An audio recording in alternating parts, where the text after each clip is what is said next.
That documentary broke my fucking heart. I was an emotionally abused woman. Wendy Williams' guardian, Sabrina Morrissey, is suing Kelvin Hunter. I was taken advantage of horrifically. The judge that ruled in Wendy Williams' guardianship case was investigated. Now I see why the guardianship tried to stop it from airing, because it makes them look like shitty human beings.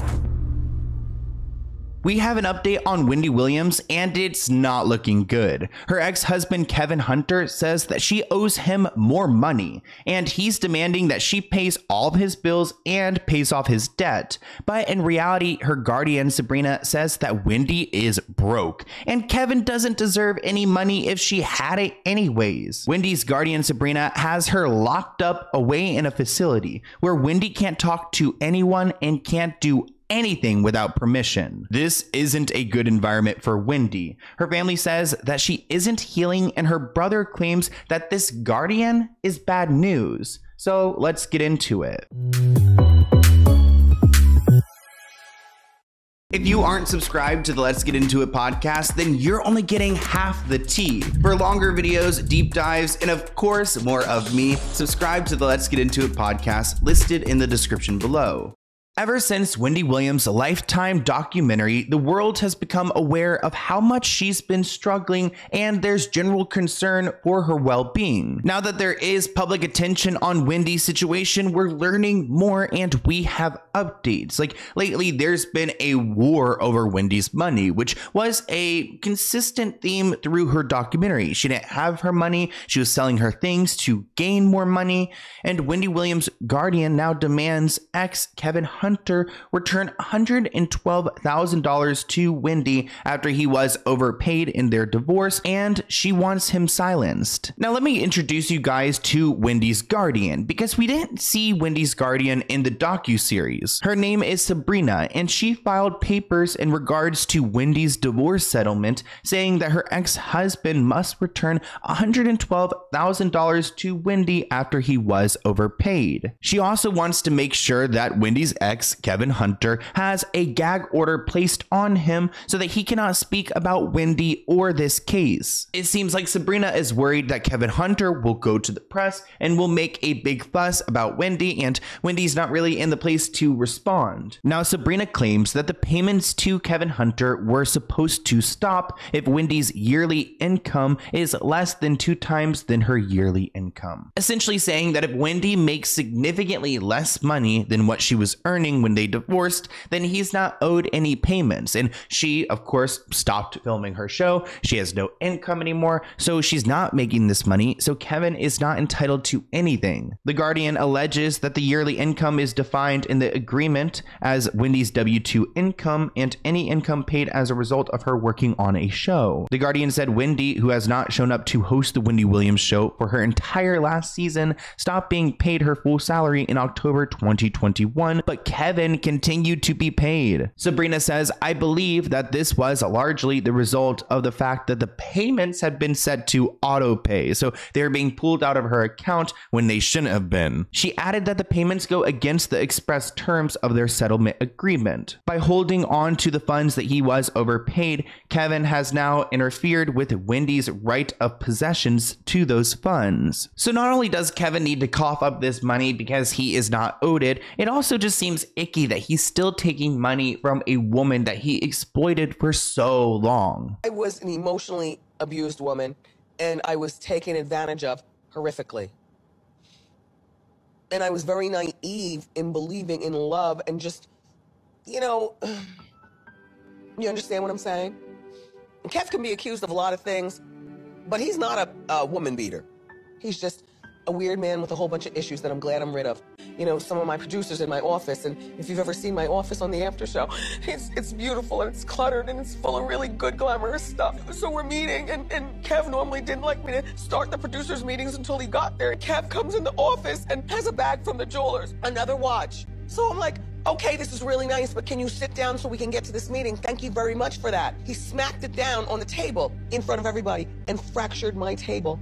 I had to literally order a whole new panel. In my opinion, I don't think Kevin Hunter is owed anything. I mean, he has an entire family, another home, a child that Wendy has completely funded. So at this point, he needs to grow up and get a job. Sabrina is asking the court to order Kevin to pay back this money plus some interest. Quote, I request that the court increase the protection of this case and issue a gag order, thereby instructing Kevin Hunter not to speak to the press or others, except for legal advisors, about these matters, and to instruct anyone with whom he had previously discussed these matters that they should not communicate about these matters with anyone else. Sabrina continued, the potential harm to Wendy Williams is great. Mr. Hunter and his agents have shown their willingness to talk to the press about these issues. And she's got a point here. Kevin and others do go to the press and they do like to talk, which I like when people can speak. I want to hear what everyone has to say so I can decipher the truth. I mean, I don't know if Sabrina, her guardian, is acting in Wendy's best interest. I mean, even though this does seem like the right move, I want to hear what everyone has to say. You know, Kevin was speaking up last month. The Sun reported that Kevin was asking the court to intervene after he claims the payments, which were agreed to in his divorce agreement, suddenly stopped before she was placed under a guardianship. He is now asking the payments to resume. Yeah, let's go ahead and let him talk, because everything he's saying is making him look so bad. He's so money hungry, and he's like, wait, why'd these payments stop? Well, they stopped because she stopped working. Like, really? It doesn't click? Kevin wrote, I rely on the severance pay for my living expenses and have been going without this income for 23 months. Wendy's ex is also demanding that she, through her guardian, immediately pay all severance payments which may be due and owing at this time of the court order. Kevin would also like documents pertaining to Wendy's retirement plan to be executed, because he's already trying to take away her retirement plan from her. I mean, this man is an absolute monster. Kevin also urged the court to compel Wendy's team to hand over all the bank records from the date of dissolution of the marriage until current. So really, this man wants to see all of the documents and try to pinch Wendy out of every little penny and her retirement. Did Kelvin Hunter spend all the money that he supposedly received in his divorce settlement from Wendy Williams? And there were rumors that he received a $10 million settlement. There was an insurance policy on her life. God forbid anything happened to her, he would still get his payments. So I'm not sure if he actually received $10 million, or was he supposedly going to be receiving up to $10 million after she made these payments? No confirmation on any of those details. But it would be quite unsettling to think that he spent $10 million in this short period of time. But if you take a look at the way he lives his life, or used to live his life, with the fancy cars and clothes and things, I wouldn't be completely shocked. This man has no idea what he's doing with himself, and he's over here just spending all of her money, not even thinking about getting a job for himself or his, child, his toddler. Kevin wrote in his filing, on December 8th, 2022, I attended a mediation with Wendy's counsel and Wendy's guardian. In that mediation, Wendy's counsel and guardian agreed to provide statements to accounts and bank records they claimed to have gotten permission from the New York court to provide. So really, Kevin Hunter is demanding to see these records because he wants his chunk of the money. But the problem is that Wendy has no money. The mediator had told Wendy's ex and his team the reality is that there is no more money left. The out-of-court sessions were supposed to resolve Kevin's claims that he is owed money, but an insider close to the negotiation said that despite the mediator's statement about Wendy's financial affairs, quote, there was no proof offered to support the allegation. So even though the mediator is saying that Wendy's broke, where's the proof that she's broke? And that's what Kevin wants to see. Kevin said despite assurances from the guardian, Sabrina, and their attorney that they would provide him with Wendy's bank records, he never actually got them. And I don't know if this is Wendy's doing, if this is Sabrina's doing, or if this is maybe Wells Fargo, because in her documentary, she kept speaking about Wells Fargo and how they were withholding her money. So it might not even be Wendy's choice. It might be the bank putting her in this situation in regards to her guardianship. But there's no money for me at Wells Fargo. None. Excuse me. I've got no money at Wells Fargo. Zero. Impossible. Like your accounts at Zip, that's what you're being told? Yep. And I will sue all the people involved. That's interesting. Yeah. I had billions of dollars. Oh, you said you had I know exactly what I had. Okay. So in other words, has stolen from my account. Right? I don't know because I'm not involved in your finances, but if you have proof and evidence of that.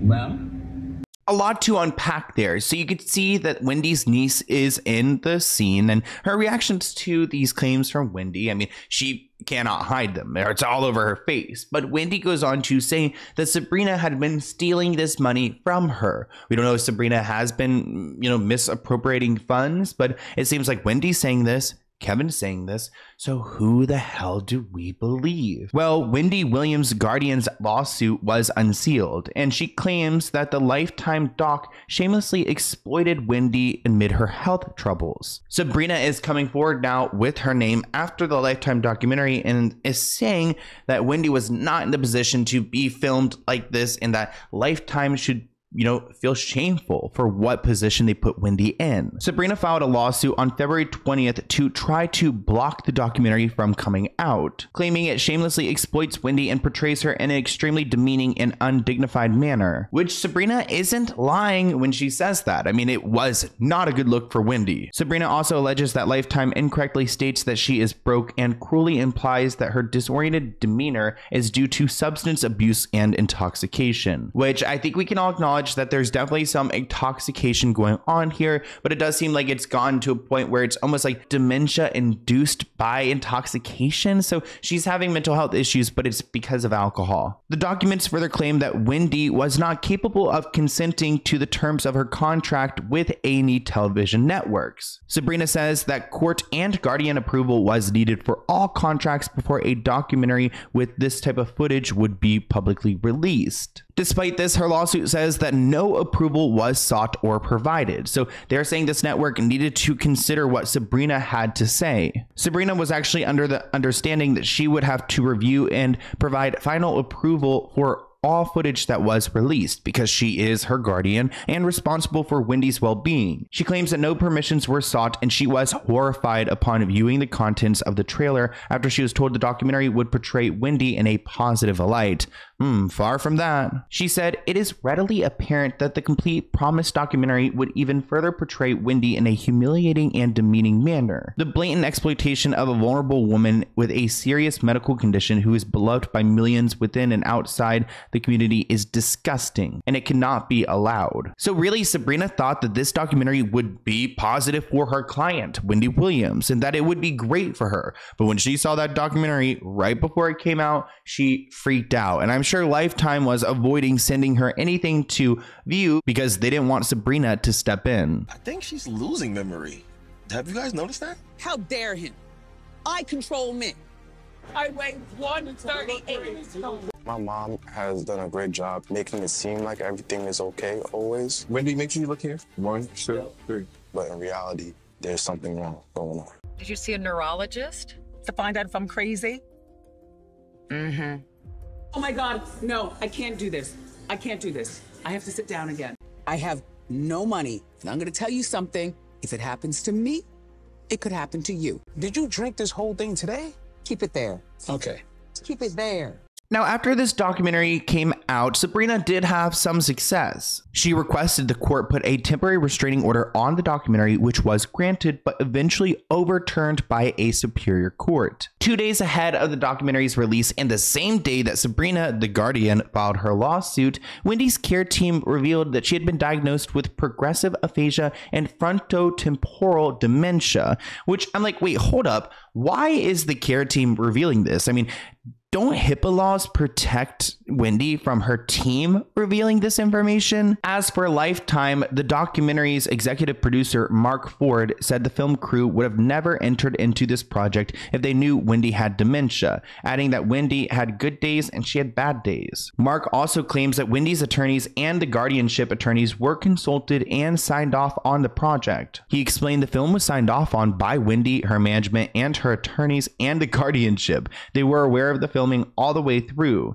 So we did go by the book and get all the permissions that we needed to get. We went into this film thinking it was one thing and it turned out to be another. Once we started seeing the truth of the situation, we couldn't ignore it, and the film had to go in the direction of the truth. He said, we hope people to get to the end of it and to understand why we decided to finish the project with Wendy, her family, and her management all supporting it. Now, while I do think that Lifetime did put out the truth, I don't think it's what Wendy had signed up for. So there's really two sides to the story. While I'm grateful to see what's been going on with her, I also can acknowledge that she probably would be really upset with how everyone's seen this and how it was received. Now she's smart. She sealed the filing, so no one can actually see the reasons why she actually wants to stop the show. Now, honestly, I do not believe that she is filing this suit for Wendy Williams. She's filing it for herself.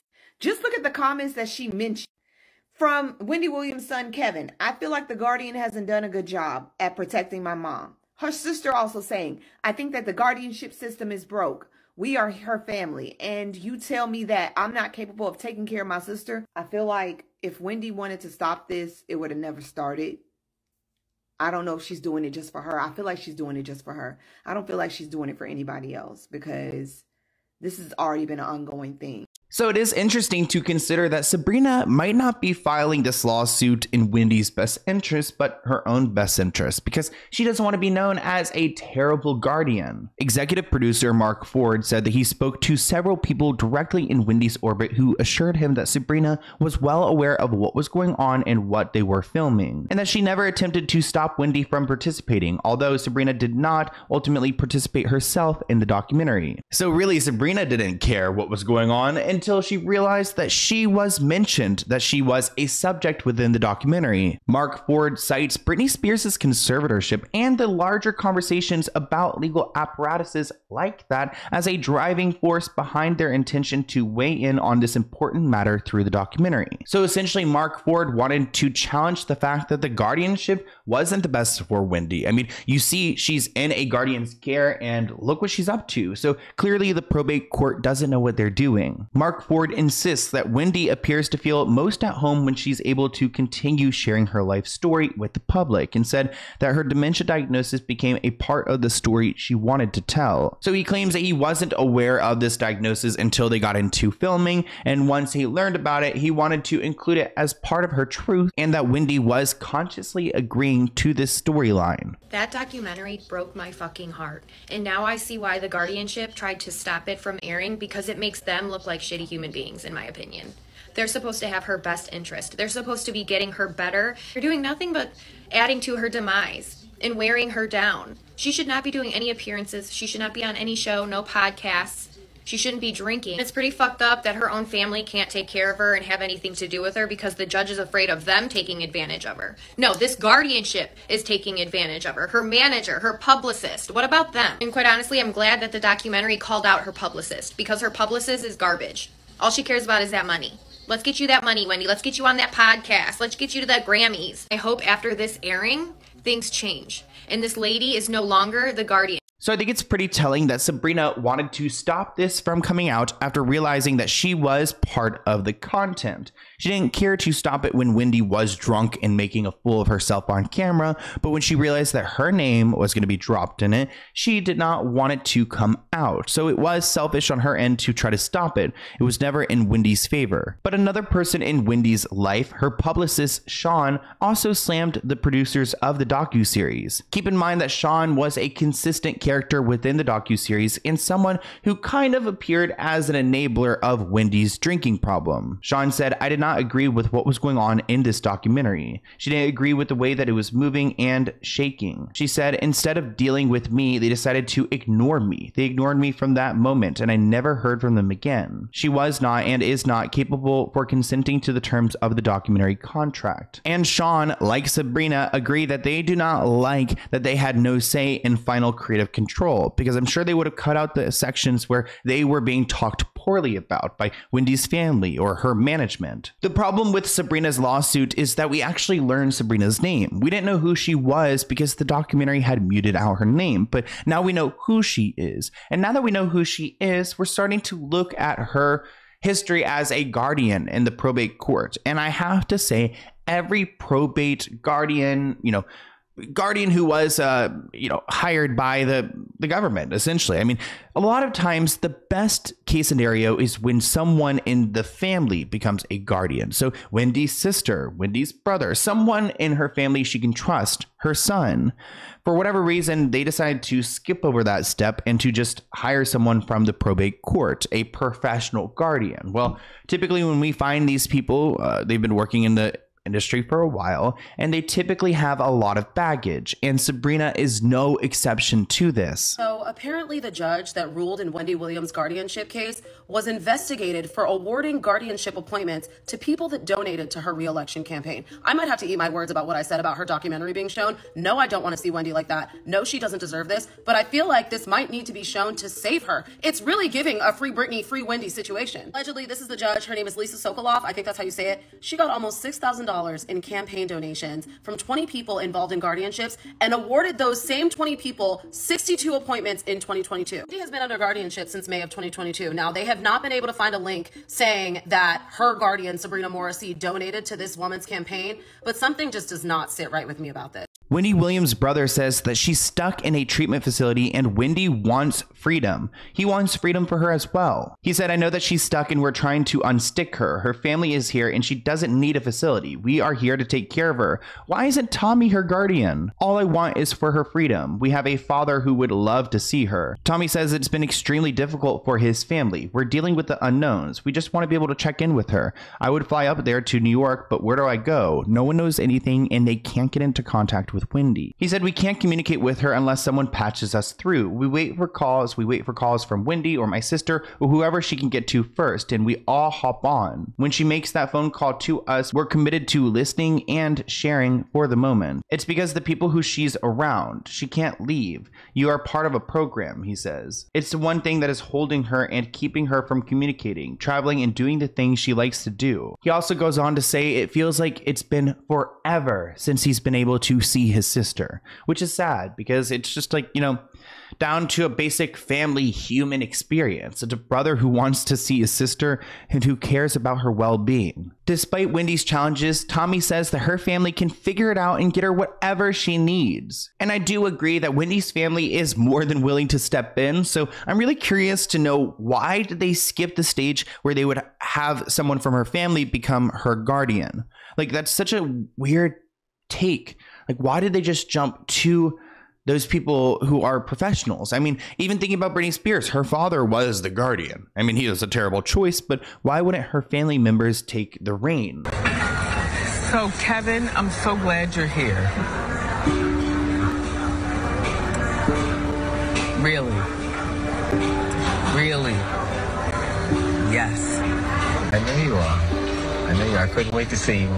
It's kind of sad to see Wendy interacting with her family members and, forgetting their names and just clearly confused. Wendy did break her silence and put out a statement after the documentary. She said, "I want to say I have immense gratitude for the love and kind words I've received after sharing my diagnosis. Let me say your response has been overwhelming." But she added that she needs personal space and peace to thrive. Positivity and encouragement are deeply appreciated. We're sending all of our love to Wendy Williams. We don't even want her back on. I want her back on TV, but I don't even care to have her back on TV. I just want her to be okay. She doesn't need to work. She doesn't need to do a podcast.